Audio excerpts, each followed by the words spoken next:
श्रीमती जी, क्या बात है? गुड़िया बड़ी हो गई है, अब इसकी शादी करवा दो। लोग अब इसके बारे में कई सारे बातें बनाने लगे हैं आजकल। हाँ, मैं भी यही सोच रहा था। अब ये काफी बड़ी हो गई है, क्यों ना इसकी शादी करवा दी जाए। दृश्य 2, पड़ोसी का प्रवेश।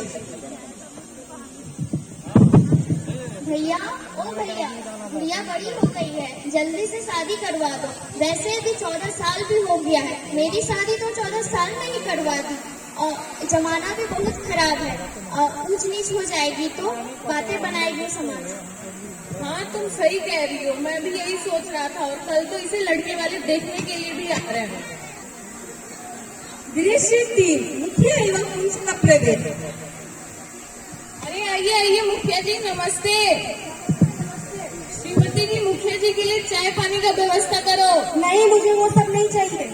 क्यों मुखिया जी, हमसे कोई गलती हो गई क्या? मुझे एक बात का पता चला है कि तुम्हारे घर में एक और बेटी है जिसका अभी तक शादी नहीं हुआ है। तुम उसकी जल्द से जल्द शादी करवाओ। मेरे मधुपुर गांव की बहुत नाम है, बहुत इज्जत है। मैं तुम्हारे या तुम्हारे बेटी की वजह से कोई आज नहीं आने दूंगा। तुम जल्द से जल्द इसकी शादी करवाओ। जी मुखिया जी, जैसा आप कहें, हम इसकी शादी के लिए कल लड़के वाले इसे देखने भी आ रहे हैं। ठीक है। दृश्य 4, गुड़िया की दीदी का प्रवेश। क्या हुआ छोटी, तुम इतनी उदास क्यों हो? अरे बेटा, तुम आ गई? हाँ पापा, लेकिन छोटी इतनी उदास क्यों है? पता नहीं इतनी उदास क्यों है। ये तो बड़ी खुशी की बात है कि हमने इसकी शादी तय करवा दी है। नहीं पापा, आपकी मान और इज्जत के लिए मैंने तो अपने सपनों की बलिदान दे दी, लेकिन मैं छोटी की सपनों की बलिदानी नहीं देनी चाहती। देखो, मैं ये सब नहीं जानता। जो मैंने कह दिया सो कह दिया। इसकी शादी होगी तो बस होगी। नहीं पापा, आपको नहीं पता है, शादी के बाद एक लड़की के ऊपर पति, बच्चे, परिवार सबकी जिम्मेदारी उठानी पड़ती है उसे। क्यों? तो इसमें हम क्या करें? आखिर ये करेगी ही क्या? पढ़ लिख के क्या कर सकती है ये? इसकी शादी होगी। तुम्हारी मम्मी ने और मैंने मिलकर ये फैसला लिया है। नहीं पापा, मैं इस घर की बड़ी बेटी और छोटी की बड़ी बहन होने के नाते में ये शादी नहीं होने दूंगी। देखो, जिसे ये मंजूर नहीं है वो यहाँ से जा सकता है, लेकिन ये मेरा फैसला है, ये बदलने वाला नहीं है। मगर पापा। बस। दृश्य 5, गुड़िया की आवाज। पापा, दीदी सही तो कह रही है। दीदी अपने शादीशुदा जीवन में कहाँ खुश है। इनको कितनी सारी कठिनाइयों का सामना करना पड़ रहा है। मैं पढ़ना चाहती हूँ, मुझे आगे बढ़ना है। देखो, तुम्हारी भलाई के लिए मैंने जो फैसला लिया है वो सही है। मैं तुम्हारा पिता होने के नाते मैंने ये फैसला लिया है। और वैसे भी तुम पढ़ लिख के करोगी क्या? आखिरकार तुम्हें फूकना तो चूल्हा ही है, बेलनी तो रोटियां ही है। क्या ही कर लोगी पढ़ लिख के? नहीं पापा, मुझे आगे बढ़ना है, मुझे डॉक्टर बनना है। क्या मुझे सपने देखने की आजादी नहीं है? वो सब मैं नहीं जानता। मैंने जो कहा है वो उतना ही करो, इसी में तुम्हारी भलाई है। लेकिन पापा ये बस। दृश्य 6, गुड़िया की शहर वाली दोस्त का प्रवेश। अंकल, मैंने ये क्या सुना, आप गुड़िया की शादी करवाने वाले हैं? हाँ बेटा, तुमने बिल्कुल सही सुना। हम तुम्हारी दोस्त की शादी करवाने जा रहे हैं। लेकिन अंकल, ये तो शादी के लिए अभी बहुत छोटी है। यह अभी ना तो शारीरिक और ना ही मानसिक रूप से विकसित हुई है। यदि इसका अभी विवाह हो जाता है तो आप भविष्य में चलकर इसे शारीरिक पीड़ा और कोई बच्चे का सामना करना पड़ सकता है, जिससे इसका भविष्य अंधकार में चला जाएगा। और उस बात के लिए केवल आप जिम्मेदार होंगे। देखो बेटा, तुम हो रहने वाली शहर की, लेकिन हम रहते हैं गांव में। और गांव का कुछ नियम कानून होता है जिसपे हमें चलना पड़ता है। और वैसे भी कल को इसने कुछ ऊंच नीच कर दिया तो उसकी जिम्मेदारी कौन लेगा? और बेटा, समाज हमें क्या बोलेगा? दृश्य 7, शिक्षिका का प्रवेश। भाभी जी, समाज क्या कहेगा? समाज के कहने से क्या होता है? समाज तभी बदलेगा जब बेटियां बोलेंगी। क्या आप सभी जानते हैं, बाल विवाह निषेध अधिनियम 2006 के अनुसार ये कानूनन जुर्म है। 18 साल से कम उम्र की लड़कियों और 21 साल से कम उम्र के लड़कों का शादी कराना अपराध है। अपराध? ये तो हमें पता ही नहीं कि ये अपराध है। दृश्य 8, समाज में परिवर्तन। आप सही कह रही हैं मास्टरनी जी, हमें ऐसा बाल विवाह नहीं करवाना चाहिए।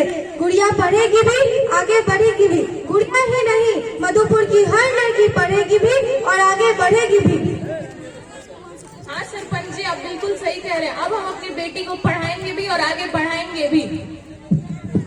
धन्यवाद आप सभी का, जिसने आप एक बार हमें पढ़ने का मौका दिया। अब मैं पढ़ लिख के इस गांव का, इस समाज का नाम रोशन करूंगी।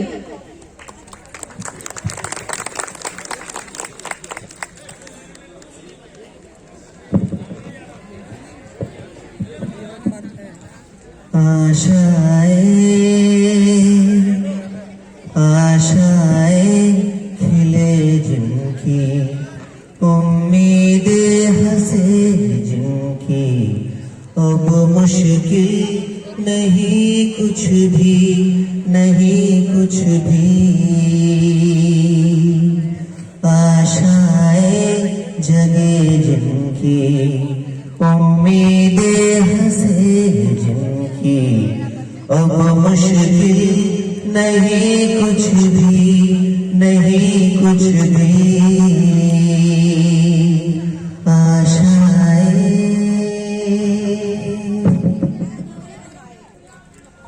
कुछ वर्षों बाद जब गुड़िया पढ़ लिख कर शहर से डॉक्टर बनकर आती है,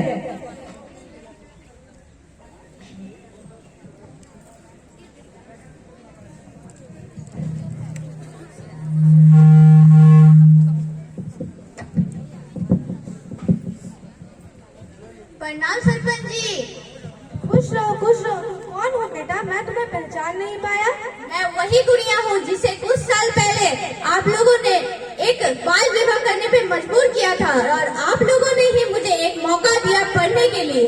क्या तुम वही रामू की बेटी हो जिसे मैंने और समाज ने मिलकर इतना ज्यादा मजबूर कर दिया था कि तुम्हारी शादी देने पे वो मजबूर हो गया?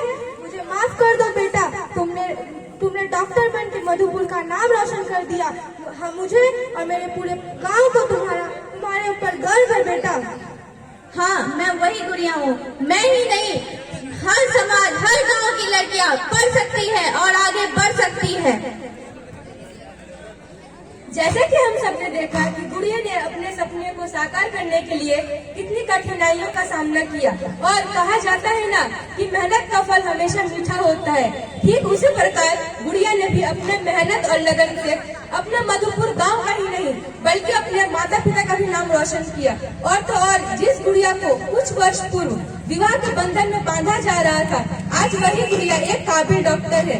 अगर हम सब मिलकर यह संकल्प ले कि हम गुड़िया की तरह अपनी बच्चियों का बाल विवाह न कराकर बल्कि उन्हें आगे बढ़ने का मौका दे, तो हमारे समाज से बाल विवाह जैसे